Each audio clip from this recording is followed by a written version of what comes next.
예. 자, 오늘은 이사야서 네 번째 시간이 되겠습니다. 이사야서 네 번째 시간. 오늘은 20장에서부터 23장까지 말씀 중에서 20장부터는 여러 민족에 대한 예언을 하고 있어요. 그 제일 먼저 아수르에 대한 얘기를 하고 있죠. 20장에서 아수르에 대한 예언이 있습니다. 아수르의 사르곤 왕은 BC 722년부터 705년까지 이스라엘 점령한 아수르는 그 애굽과 바벨론까지 이제 점령을 하게 되죠. 그래서 굉장히 강력한 힘을 자랑했던 그 사람이 바로 이 아르곤이라는 왕이었어요. 그래가지고 애굽에까지 들어갔으니까 대단하죠. 아스도 또 블레셋 도시 중에 가장 강하고 오래된 도시고 하나님의 교회를 뺏어서 다곤의 신당에 둔 곳이 바로 이 아스돗입니다. 여호수아 시대에 유다 지파가 받은 땅이었지만 정복하지 못했죠. 그래서 BC 713년 아스루는 아스돗을 점령하게 됩니다.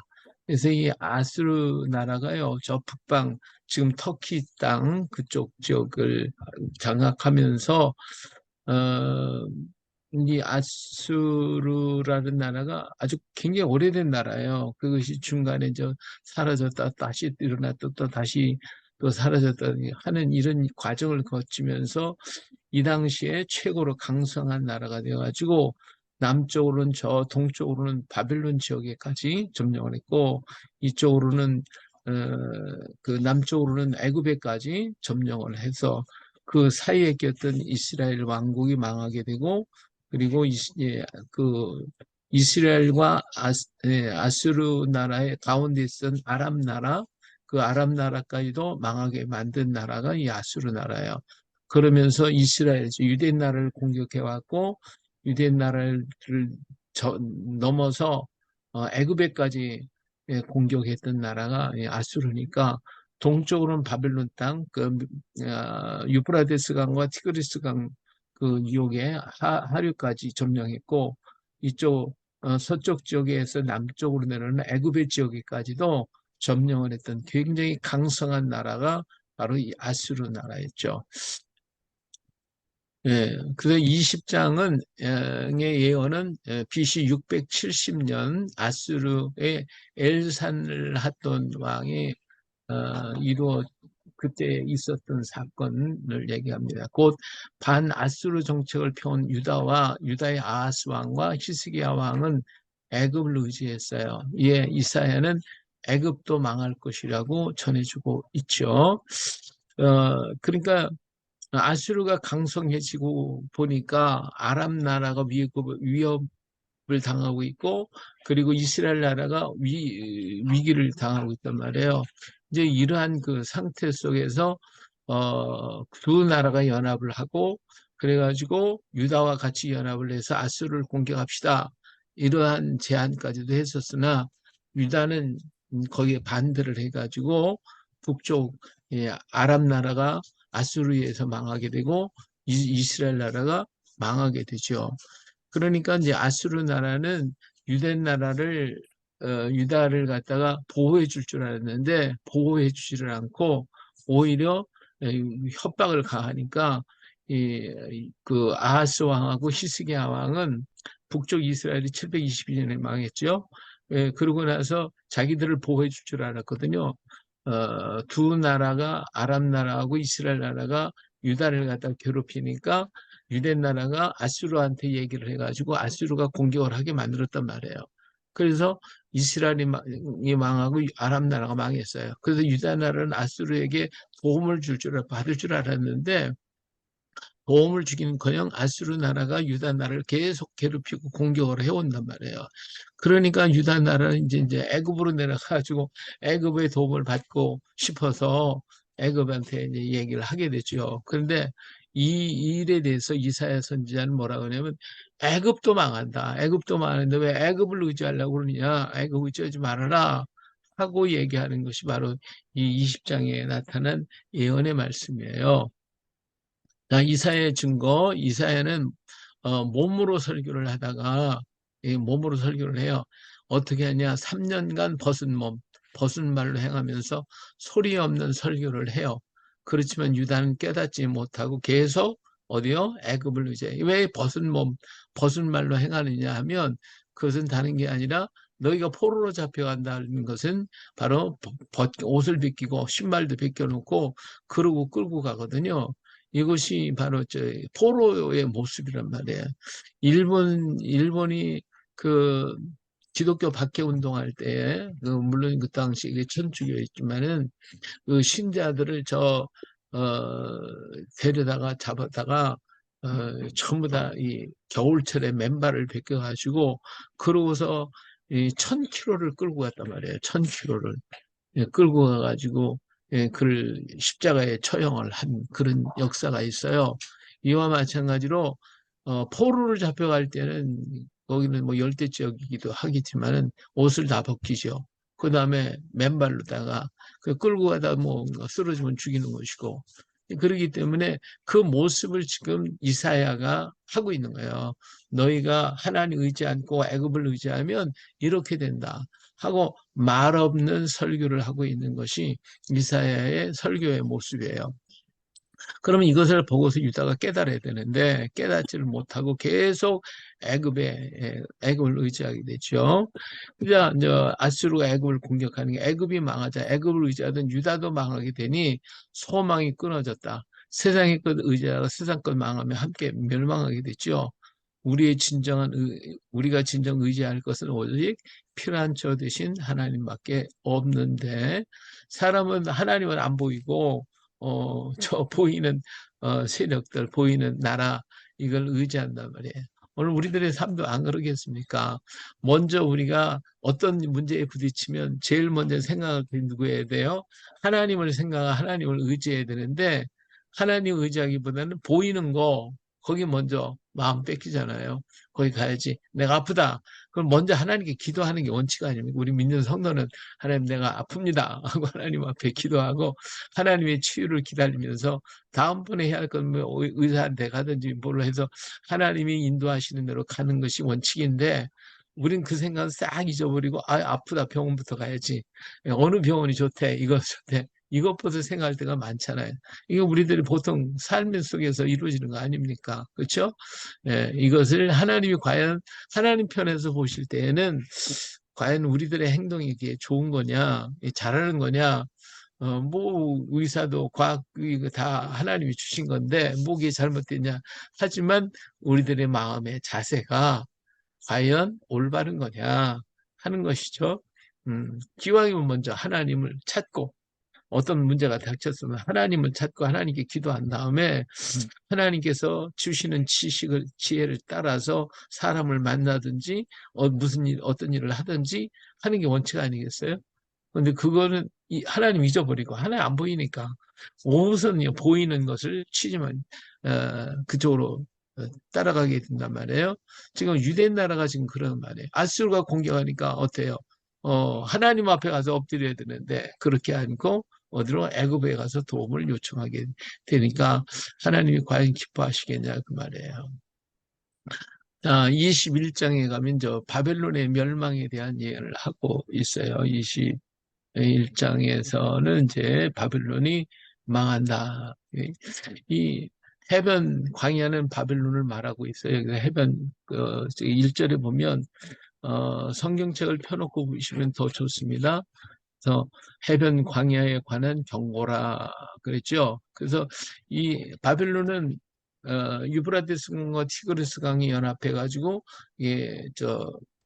바다로 흘러가는 바로 그 지역 삼각주 평야 지대를 있는 것이 바빌론이잖아요. 그러니까 여기 해변 광야라고 하는 것은 바벨론을 말하고 있습니다. 이 바벨론 나라가 굉장히 아주 아름다운 성이고 여긴 지금 바벨론 옛날 그 느부갓네살 궁전을 얘기하고 있는데 어마어마하게 번성한 나라잖아요. 굉장히 번성했고 뭐 정말 하나님이 보여주실 때 금과 같은 나라라고 그러죠. 머리가 금으로 된 나라.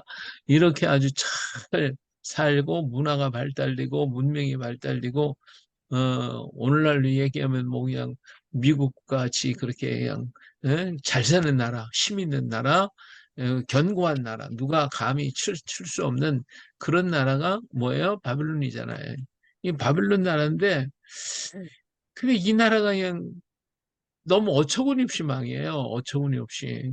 왜냐하면 70년 만에 망하니까요. 바빌론 세워진 지 70년 만에 망하니 그렇게 짧게 망하는 나라가 흔하지 않잖아요. 이 바빌론 나라는 그렇게 강성했고 좋았는데 일찍 망하는 거예요. 이 누구한테 적병 페르시아와 그러니까 팔사하고 메대에게 맞게 되죠.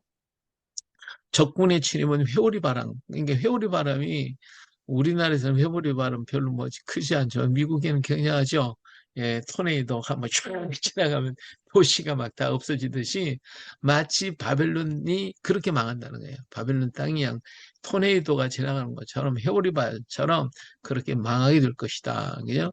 식탁을 베풀고 벨사스는 하나님을 모독하게 되고 예, 파수꾼이 외쳐도 그들은 안전하다 안전하다 했다. 그래서 이 하나님이요 바벨론을 들어서 유대 나라를 공격했고 유대 나라의 포도가 전부 다 바빌론으로 넘어가게 되죠. 그때 왕이 느부갓네살 왕이란 말이에요. 이 하나님은 느부갓네살 왕을 통해서 유대를 공격해서 유다를 망하게 만들었는데 사실은 하나님이 이 느부갓네살 왕 굉장히 좋아하셨어요. 사랑하셨어요. 그래가지고 그를 갖다가 어떻게 훈련을 시키는 겁니다. 근데 자기가 이 성에 이르 멋진 이 성벽에 올라가서 바라보면 그러지. 야, 이 천연이 너무 아름다워. 이게 내가 이렇게 만들었다 하니까 하나님이 탁 쳐가지고 머리가 헷가닥 돌았잖아요. 그래서 들에서 그냥 송아지처럼 풀 뜯어 먹는 7년 동안은 그렇게 살았단 말이에요. 예, 정신 이상이 돼가지고. 그러다가 그가 하늘을 바라보며 하나님을 깨닫게 되고, 아, 이 모든 만물과 우주를 지으신 하나님, 창조의 하나님을 깨닫게 되는 순간 정신이 돌아와요. 7년 만에. 돌아와가지고 다시 왕위에 복귀를 해가지고 하나님을 잘 섬기는 왕으로서 정말 섰어야 되는데, 그는 그렇게 했는데, 그의 후손 벨사살 왕은 어떻게 했어요? 자기가 하나님이야, 지가 하나님. 그래가지고 하나님의 성전에서 가지고 금은 기병 갖다가 먹어라, 부어라, 마셔라. 그러기서 막 그냥 예? 하나님을 모독하니까 하나님의 계심을 나타내줬고 보여줬고 다 그게 이루었다는 것을 하나님이 했다는 걸 깨닫고 갔으면 바빌론 제국이 오래 갔겠죠. 근데 그렇지 않고 그걸 다 무시해버리고 하나님의 역사를 다 무시해버리고 하나님의 성전에서 가져온 금은기병 가지고 먹어라 부어라 마셔라 그러니까 가인의 손가락이 탁 났어. 면회면회 되기를 무바르신이라고 하는 그렇게 하나님이 저걸에 달아보니까 합당치 못하다. 그날로 망하는 거잖아요. 그렇게 망해버리고 말았어요. 예, 이것이 바벨론의 멸망에 관한 얘기입니다. 자, 22장으로 넘어가면 환상의 골짜기에 대해서 나오는데 이 환상의 골짜기는 예루살렘을 말해주고 있어요. 하나님의 임재와 기적이 있었던 땅, 주변에 많은 골짜기가 있는 그런 땅이 바로 예루살렘이잖아요. 이렇게 아름답고 좋은 땅, 조용하고 견고한 곳, 숨겨진 장소, 보호의 의미가 있고 하나님의 피난처가 지붕에 올라 만인에 보여줬으니 이게 정말 아름답고 좋은 땅, 숨겨지고 보호한 땅인데 히스기야 왕이 어떻게 했어요? 바빌론 군사가 와가지고 바빌론 사람이 오니까 자기 있는 보물이고 있는 거 다 보여주잖아요. 하나님이 이렇게 보호하고 지켜주셨는데 그걸 전부 다 공개를 해버렸단 말이에요. 그러니까 망하게 된다는 거예요. 전부 다. 그래서 이사야 선지자가 왜 그거 보여줬냐고 그렇게 하면 책망을 했던 것을 보잖아요. 예, 오늘 우리가 정말 우리가 자랑할 게 하나도 없는 거예요. 우리가 자랑할 것은 뭐밖에 없어요? 하나님밖에 없단 말이에요. 우리는 언제나 피난처 대신 주님의 품 안에 머물러 있고 우리가 거기를 떠나거나 그리고 내가 나의 것을 자랑하면 뺏기는 것밖에 없어요. 우리가 자랑하면 안 돼요. 예, 내가 돈이 있다고 자랑해 보세요. 도둑놈이 와서 다 가져간다니까. 예, 내가 또 뭐 잘났다고 자랑해 보세요. 그러면요 헐뜯는 사람이 많아요. 사람이 나무 꼭대기에 올라가 있으면 올라가는 걸 바라보고 가만히 있을 사람 없어요. 막 흔들지, 나무 흔들져서 떨어뜨리려고 하는 게 인간의 심리거든요. 이게 자랑하지 말아야 돼요. 있는 자는 없는 것처럼, 없는 자는 그래도 좀 있는 것처럼 그렇게 살아야 되는 거예요. 자, 그래서 22장 환상의 골짜기에서 22장 2절을 보니까 애굽의 멸망과 함께 망하나니 지도층 사람들이 애굽으로 도망가 거기서 다 잡혀 죽었다.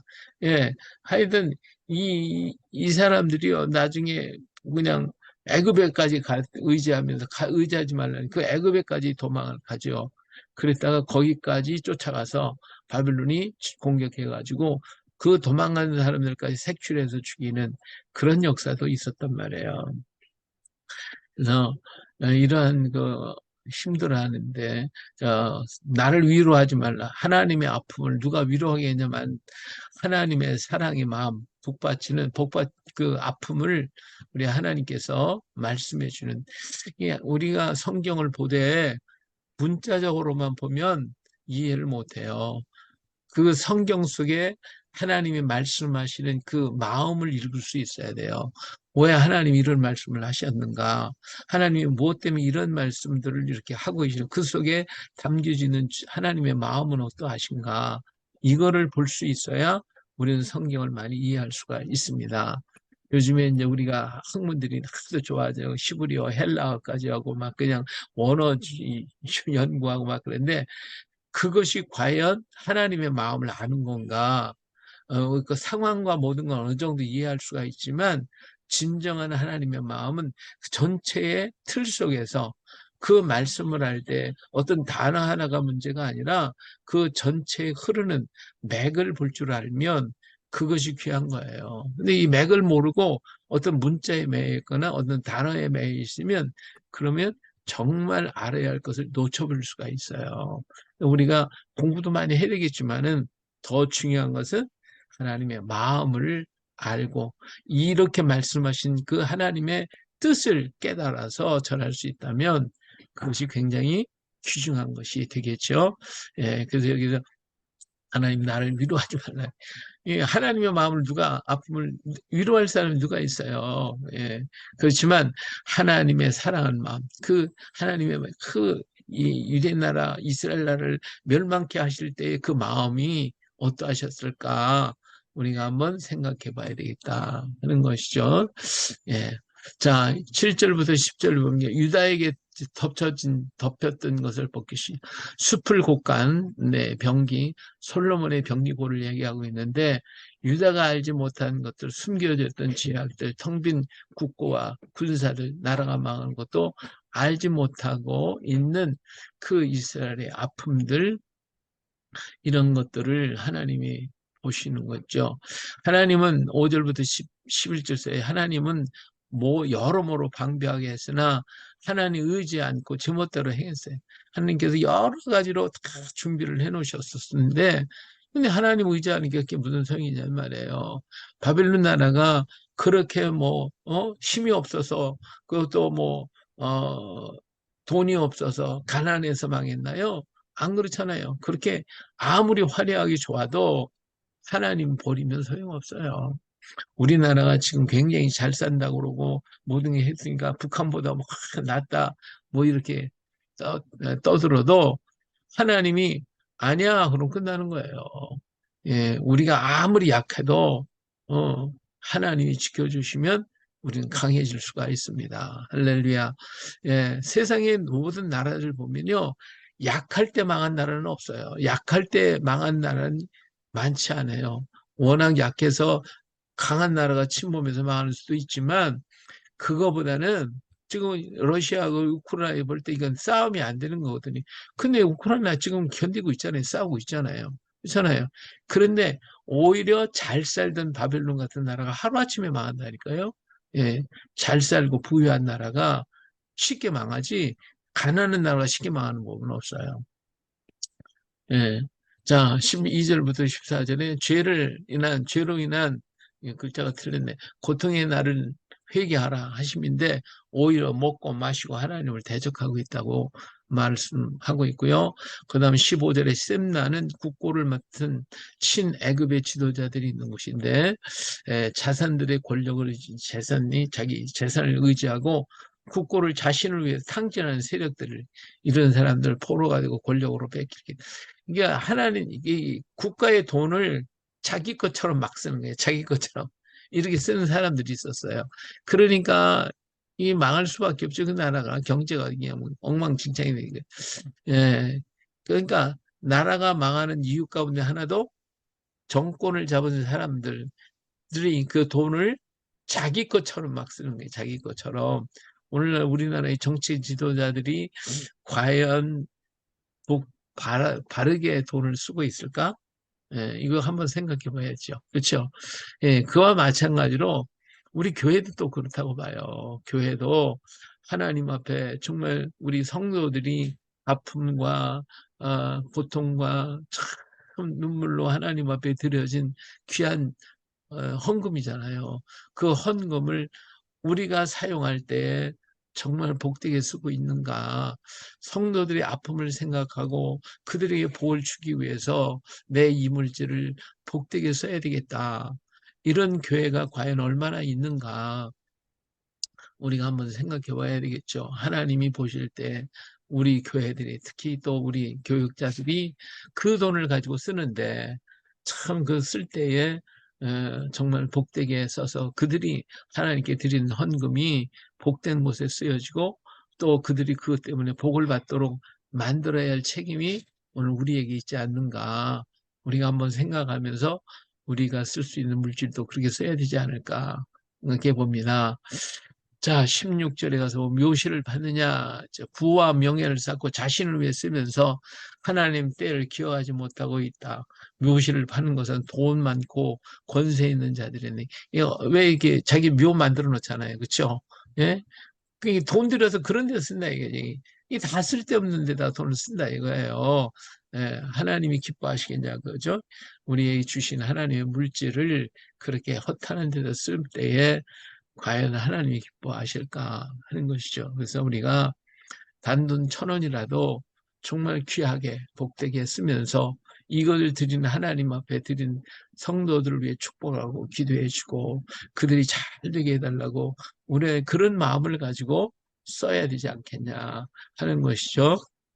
25절에 가서 보면 하나님이 세웠던 여호야김 왕이었어요. 하나님의 기대에 어긋나게 행함으로 단단한 못 같았던 그가 사가 떨어지니 이 벽에 박은 그 모싱이 사가서 떨어졌다는 거예요. 근데 이게 뭐냐면 하나님이 여호야김을 왕으로 세울 때 믿었어요. 그래도 너는 단단한 못이야. 그리고서 세워놨는데 그런데 기대에 어긋났어. 이게 사가서 떨어져 버렸어. 예, 예, 그래서 하나님은 떠나면 아무리 강한 거 하루아침에 하나님을 떠나면요. 이 글자가 틀렸어요. 하나님을 떠나면 아무리 그가 강하고 아무리 많이 배웠고 아무리 많은 능력이 있고 돈이 많고 그래도 하나님이 버리는 거 끝나는 거예요. 삭은 못이 되는 거예요. 하나님이 아무리 갈대같이 약해도 붙들어 주시면 가는 거예요.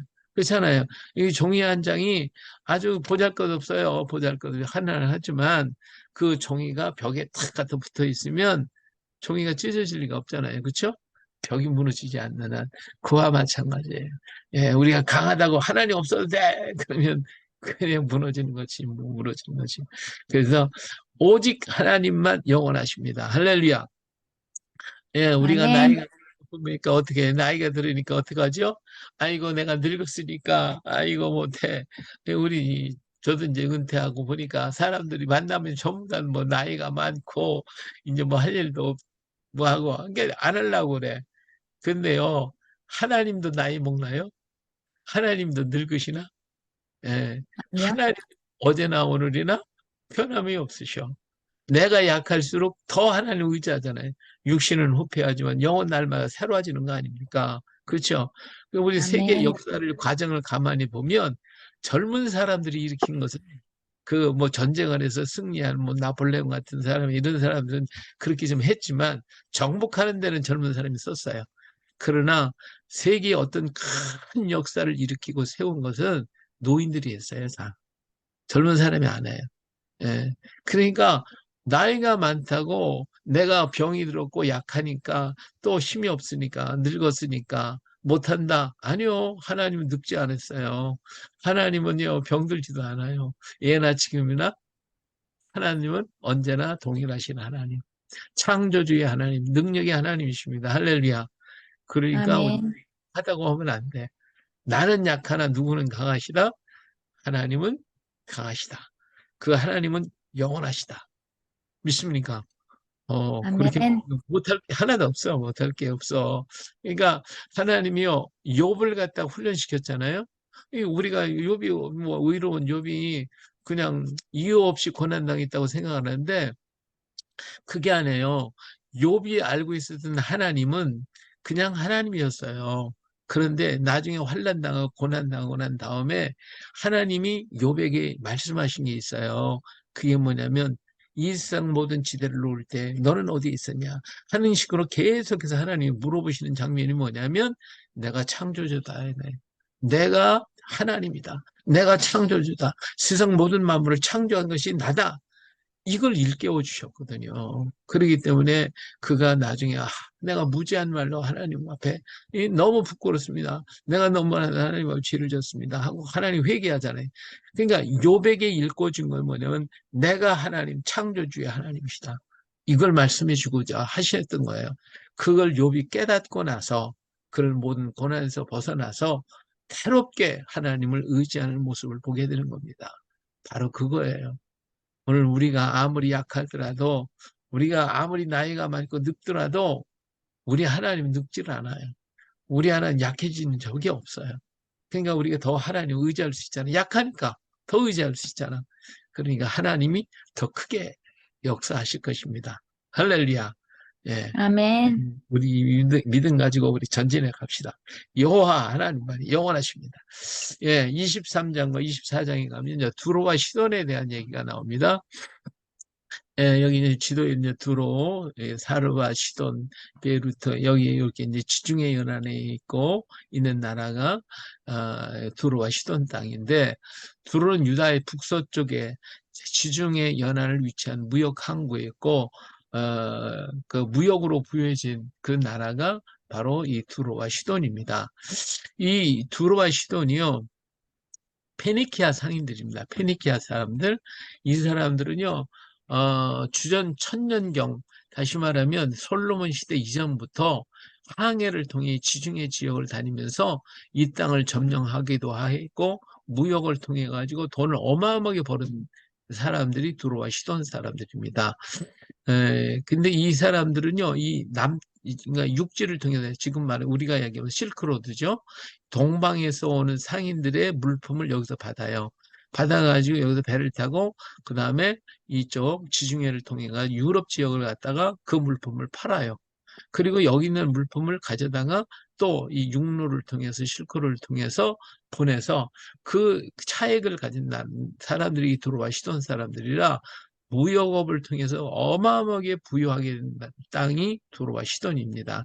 그래서 그 당시에 솔로몬 시대에도 솔로몬 왕이 히람 두로 왕한테 성전 짓는 것을 맡겼고 궁궐을 짓는 것도 맡겼어요. 왜 그러냐? 이들 세계를 다 돌아다니 보니까 그런 기술자들, 그런 능력 있는 사람들이 많이 있었어요.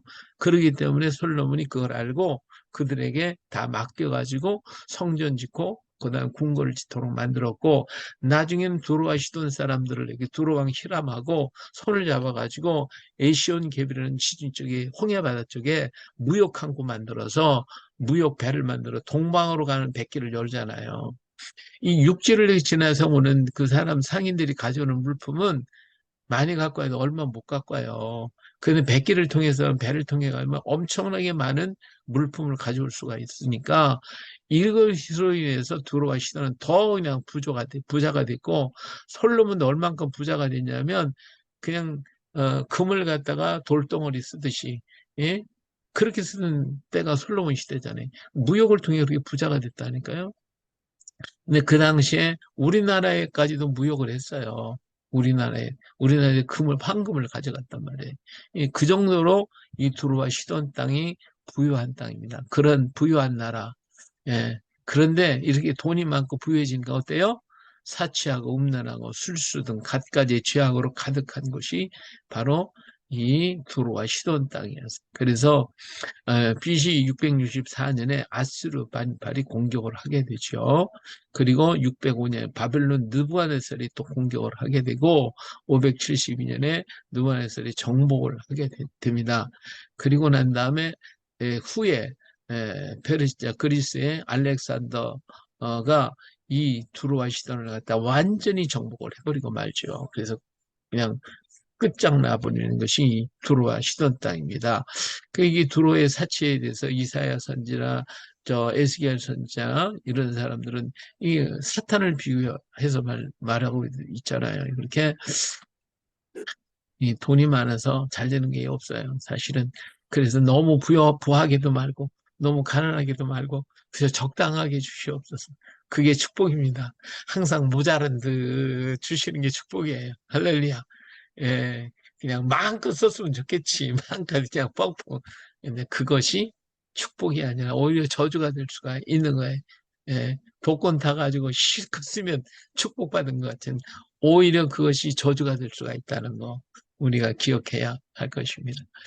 예, 시도는 두로의 북쪽에 두로 지방에서 북쪽에 약 40km 떨어진 도시고 사탄의 도시. 이들은 이스라엘과 유다의 우상 숭배를 조장시켰고 사치와 연락에 빠지게 했어요. 이스라엘과 유다는 늘 이들의 활락적 문화를 동경하였어요. 그러니까 이 두로와 시돈 지역에 이런 사치하고 연락한 것을 유다와 이스라엘이 본받아가지고 그렇게 그냥 하다가 같이 망하는 거죠. 자, 5절에 가서 애굽의 슬픔은 두로와 무역을 한 애굽이 두로가 망하자 무역이 막히게 되고 경제적인 타격을 주었고 군사적 위협도 받게 됐다. 그러니까 두로가 망하면은 그걸 의지하던 나라들이 전부 다 어려움을 겪고 있잖아요. 어려움을 겪고 있단 말이에요. 두로의 멸망으로 지중해 건너편 다시스로 가야만 했고요. 그러니까 두로가 망하니까 무역업과 등 이런 게 다 끊어지면 그러면 새롭게 지금 우리나라 지금 세계가 이래요. 러시아하고 우크라이나가 전쟁을 벌이니까 거기에 곡물이 굉장히 많이 나와요. 거기에 밀이 생산지가 거기서 러시아가 세계 2위인가 3위 국가예요. 밀 생산량이. 그리고 이 우크라이나도 역시 10여 안에 들은 나라거든요. 그러니까 이 두 나라의 곡물이 그냥 지금 전쟁을 해가지고 곡물이 다 바닥을 했고 안 되니까 세계 곡물이 막 뛰어 올라가니 가격이 올라가게 되잖아요. 그러니까 세계의 어떤 것들을 의지하다 보면 그것이 망하면 같이 망하는 내가 물질을 의지하면 그 물질이 망하면 같이 나도 물질을 망할 수밖에 없는 것이었죠. 자, 그래서 이 두루와 시돈이 하나님의 징조로서 멸망을 하지만 자, 15절에는 바빌론이 망하자 70년 만에 파사에 의해서 두로가 회복이 돼요. 잠깐 회복이 돼요. 이게 하나님께서 한번 기회를 주시는 거예요. 이렇게. 오늘 우리에게도 하나님께서 징계하고 때렸다가 다시 회복을 시켜주거든요. 그러면 하나님을 더 잘 섬겨야 할 거 아니야. 근데 우리 인간이 어리석어가지고 또 잘 되면 또 하나님 잃어버리네. 그거 어떡하겠어요.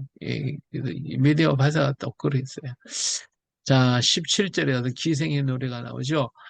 두로가 회복이 되었으나 회개와 변화의 도시가 아니라 죄악의 도성으로 회복이 됐어요. 하지만 두로의 회복은 바빌론에서 돌아온 유다를 도와주었다. 두로는 솔로몬 때에도 두로의 히람이 도와주었어요. 여러 모양으로 그 두로와 시돈이 유대 나라나 이스라엘에게 도움을 많이 주기도 했어요. 왜 그들의 부가 있었고 히람 왕이 솔로몬을 도와서 여러 모양으로 애를 써줬고 많은 도움이 있었거든요. 하나님 그걸 또 기억을 했어서 그들에게 기회를 여러 번 주셨어요. 근데 그들이 그걸 깨닫지 못하죠. 우리가 하나님 기회를 주실 때 잘 깨닫는 사람이 복이 있어요. 예, 때려서 깨닫는 수도 있고 축복해서 깨닫는 것도 있는데 오늘 우리가 깨달으면 더 열심히 주를 섬겨야 되는데 이게 오래 못 가는 것 같아. 자, 오랜 성, 견고한 성이 영원히 계속될 것 같으나 어이없이 무너지게 되니 애굽과 시돈은 망연자실한다. 계시록의 바빌론의 멸망이 이와 같다. 우리가 의지하는 보장은 안전한 것이 하나도 없다. 우리의 보장은 오직 예수 그리스도밖에 없습니다. 세상에 안전한 건 하나도 없습니다.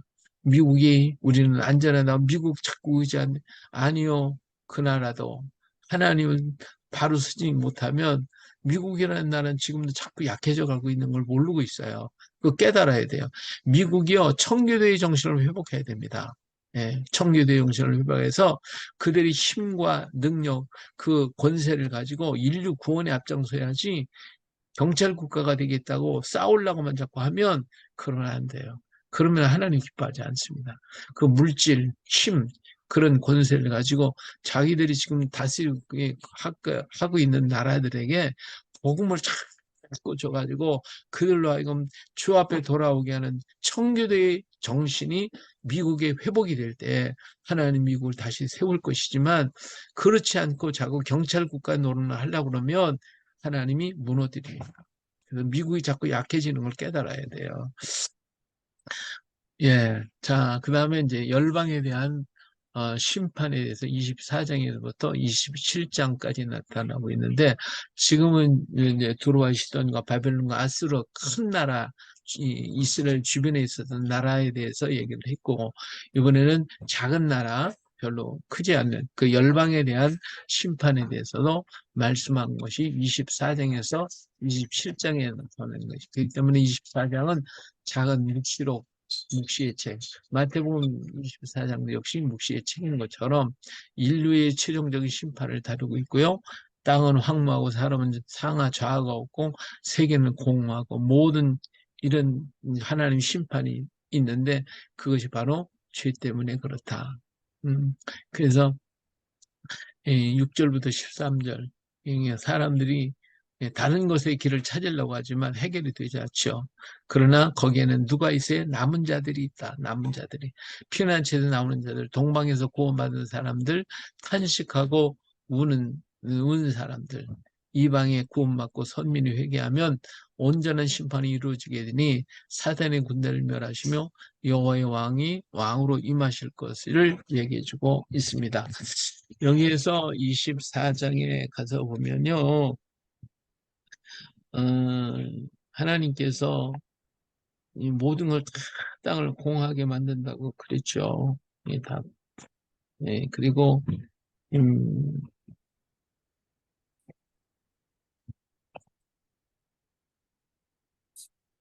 하나님이 전부 다 이렇게 망하게 할 건데, 근데요 여기에 하나님께서 새로운 길을 이렇게 열어 가시는 모습을 볼 수가 있어요.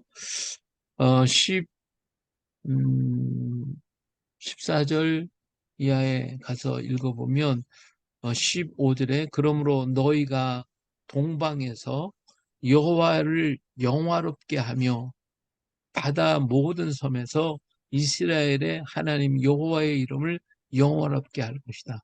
자, 세계가 다 망할 때 남은 자들이 있는데 그 남은 자들이 누구냐면 바로 동방에서 하나님을 영화롭게 하는 역사가 나타난다는 거예요. 예? 동방에서 이게 굉장히 중요한 얘기입니다. 동방에서 여호와를 영화롭게 하며 바다 모든 섬에서 이스라엘의 하나님 여호와의 이름을 영화롭게 할 것이다. 이런 나라가 동방에서부터 온다는 겁니다. 땅 끝에서부터 노래하는 소리가 우리에게 들리기를 의로우신 이에게 영광을 돌리세 하도다. 예, 동방에서부터 하나님께 영광 돌립시다. 하나님께로 돌아갑시다 하는 외치는 자의 소리가 들려온다는 거예요. 동방이 어디 계세요? 그렇죠? 우리 민족이 땅 끝이에요. 동방이에요. 여기서부터 우리 민족이 하나님에게 돌아가자는 진정한 알리의 운동의 역사가 나타나게 될 것입니다. 할렐루야. 이 소망입니다. 예, 하나님이 땅끝 이 민족을 통해서 이루어지게 될 것입니다. 예, 그래서 말씀을 기억해. 이런 말씀이요, 곳곳에서 이렇게 조금씩 나타나요. 그래서 남은 자의 영광, 함성이 울려 퍼지게 되고, 동방에서 구원받은 사람들이 올 것임을 말씀해 주고 있습니다. 자, 이방이 구원을 받고 선민이 회개하면 온전한 심판이 이루어지게 될 것이고, 이게 땅끝까지 복음이 전파될 때 하나님의 심판이 일어나고, 사탄의 군대는 멸망되고, 예수님은 왕의 왕으로 임하실 지상의 낙원의 역사가 이루어지게 될 것입니다.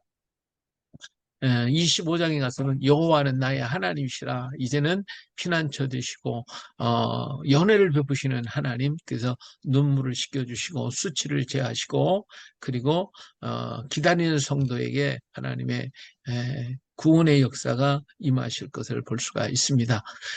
예수님 당시에도 예수님을 기다리고 사모했던 사무엘, 시몬, 안나 이들은 주님을 만날 수가 있었습니다. 이처럼 오늘 이 시대 속에서 하나님만을 기다리고 주님을 바라보며 세상의 모든 것에 취하지 아니하고 이 세상의 그 독주에 취하지 않고 하나님의 말씀에 취한 사람들, 그 주님을 기다리는 사람들에게 주님은 만난 바가 되어질 것입니다. 할렐루야. 예, 우리 모압의 교만, 이게 정말 인간적인 육신적인 교만이었거든. 이것 때문에 망하더라는 말이에요. 예, 그러나 우리 하나님만을 온전히 의지하면 그럼 구원의 역사 임하게 될 것이며, 그래서 26장에서 유다 땅에서 부를 노래가 있죠. 견고한 성읍, 하나님의 성읍이 우리 주님이 재림하시면 새 역사로 새로운 나라가 이루어지게 될 것입니다. 예, 그래서 이 하나님의 말씀을 영원히 기억하고 흔들림이 없이 걸어 나아가야 할 것입니다. 할렐루야. 예, 그래서 오늘 우리는 이러한 하나님의 의로운 역사, 그래서 의인에게 상급을 주시고 악인에게 심판을 따를 것이고, 그래서 오늘 우리 주님을 사모하는 우리가 되어야 할 줄로 믿습니다. 할렐루야. 예.